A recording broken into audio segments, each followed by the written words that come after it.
glad that you'll take questions. It's been an extremely informative and interesting presentation.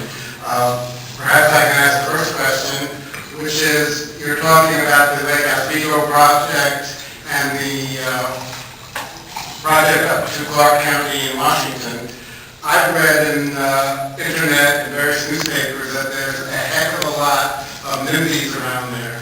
Can you put this more into focus? Are we hearing the right things from the media? Are these NIMBYs actually there, and do they have a chance of stopping it? What? There are no NIMBYs in Portland. Yeah, right.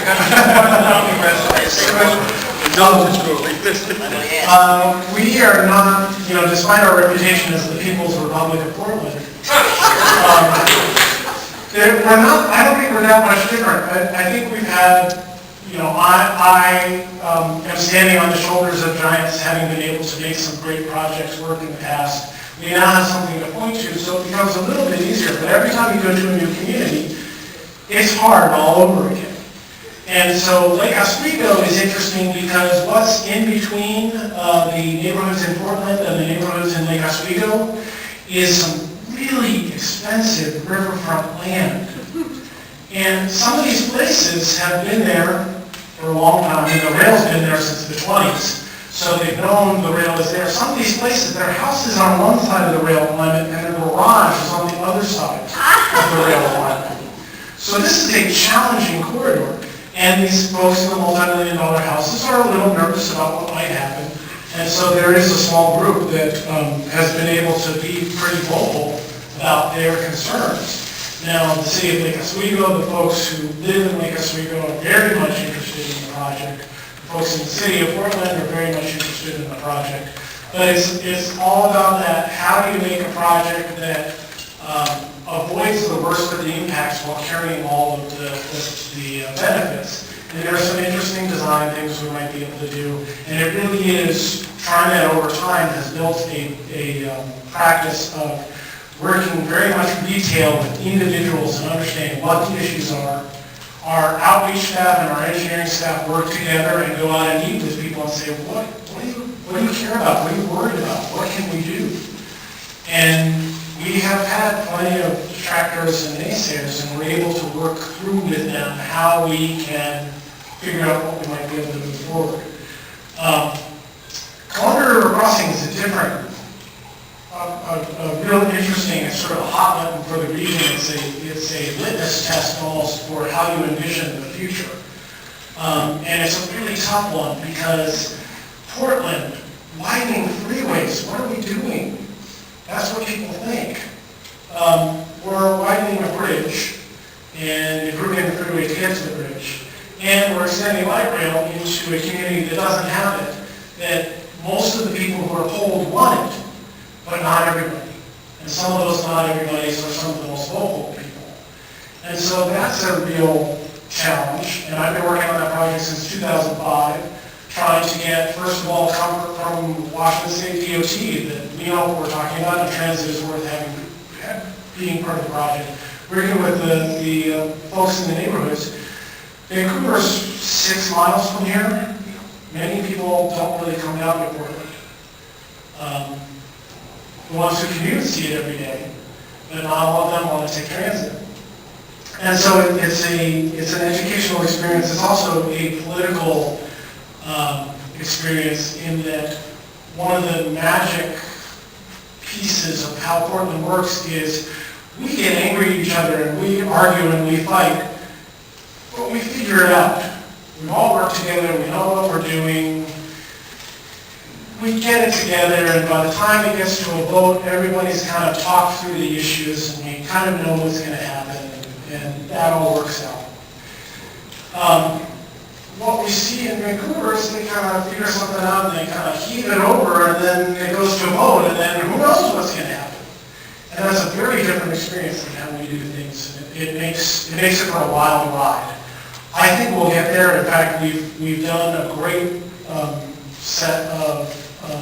we've done a great approach over the last few months of bringing staff from all the partners. I was TriMet's representative on this group to dig through what are the big nuts, what are the big problems with the project.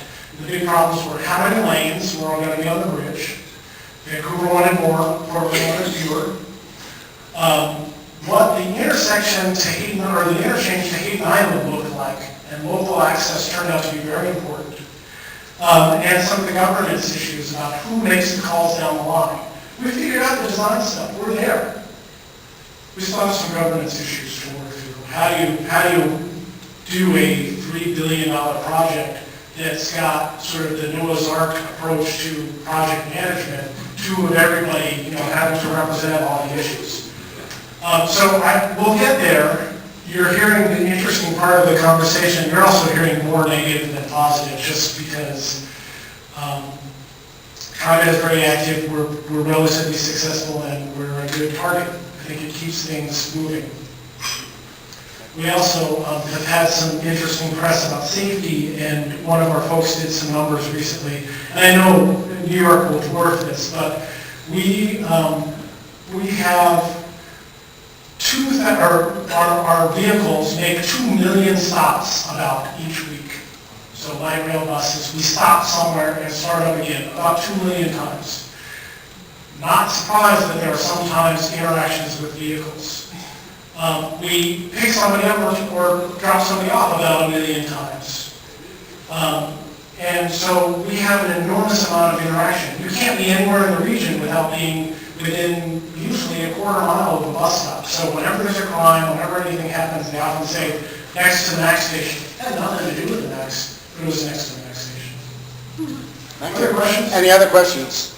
Frank? Yeah, one thing I didn't hear you mention too much is the extension of the existing streetcar across the Willamette River over to the east side. Yeah, I didn't have time to grab the great graphics on that, so I didn't talk about it, but let me talk about it for a minute or two.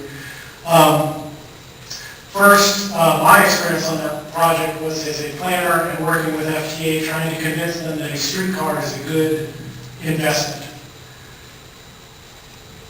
We failed. We did our best. At the highest level, they got it. Even under the Bush administration, the highest level, they got it. We didn't quite get there at the technical level. And we got a little help from Congress, and we got funding for the project, and we're under construction now. In fact, it's good you're here now because in a couple of weeks, the whole system goes out for 2 weeks so that they can make some connections at the north end. We're building on the Broadway Bridge. We're building in the Lloyd District, which is the office towers across the river from downtown, and then all the way to the south, down to OMSI, the Oregon Museum of Science and Industry, so that all we have to do is build the Milwaukee Bridge that I talked about and make some connections, and we'll be able to do basically a Ringstrasse around the entire system. May I just ask a follow-up on that? Yeah.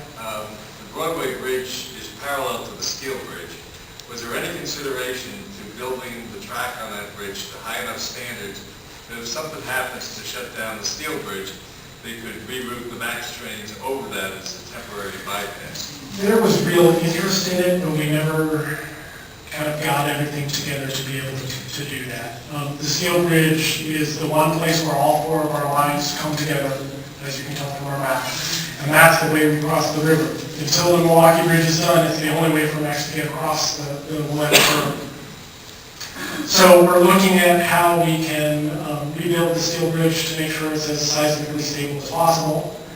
And we have on our wish list another crossing, but it is just a wish list. We got to keep extending before we try to do that. The thing is built first out. It's an old rail bridge. If there's not an earthquake, it's good forever. Does the Steel Bridge to expand your system become a choke point? Ultimately, because where all 4 rail lines come together, that's where the issues are going to be. It's not actually the bridge so much as the interaction with traffic and pedestrians of the Rose Quarter. So we need to fix that. That'll be the next thing that we have to fix to make sure the operations work better. That'll be either grade separation or at least separation of traffic off the Union there. I don't know who's next. Yeah. Okay, one of the problems that Washington has is the fact that they have to deal with 3 separate sets Maryland, DC, and Virginia. And you have a perpetual three stooges routine going on. How are you going to avoid that when you have Oregon versus Washington? I don't know, where that, no, we're not completely, it's been taught already. The vision differences between the C-TRAN board and the TriMet board are stark. The C-TRAN board has said that they will not spend any of their money on light rail. We're making a project work anyway, and they're part of the planning and part of the development, but they're not bringing money to the table because it's a different thought system, it's a different approach. Thankfully, there is no city in the middle of the river that is a third entity that we have to figure out. But yeah, working between them has not been easy, and that's where all I can do is refer back to the governance structure issue that I talked about with the project. It's sort of uncovering all the issues we're going to have over time with interacting. We do, however, have some good solid groundwork in partnering between TriMet and C-TRAN in terms of sharing fair reciprocity and how we operate together, because we share riders all the time, obviously. One last question, Louis? Yeah. I'd like to know if the utility company can provide enough electricity for all these extensions. Yeah, the availability hasn't been a problem. We're one of the places where we get an enormous amount of new wind availability, wind energy availability. We're also having other systems come online. So that in the gross sense, it's not, and we're able to make those connections at the appropriate place so that we're able to feed our substations. I see. Yeah, I'd like to thank Alan Lehto very much for coming here. Taking time on a holiday weekend to visit our group. And it's really terrific of you to do this. It was a great presentation. We feel that we're going to have to be back in Portland because of all these new lines that are going to be opening up. So again, thank you very much.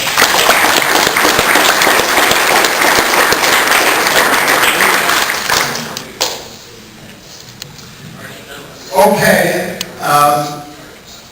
you should know by now what is required for tomorrow.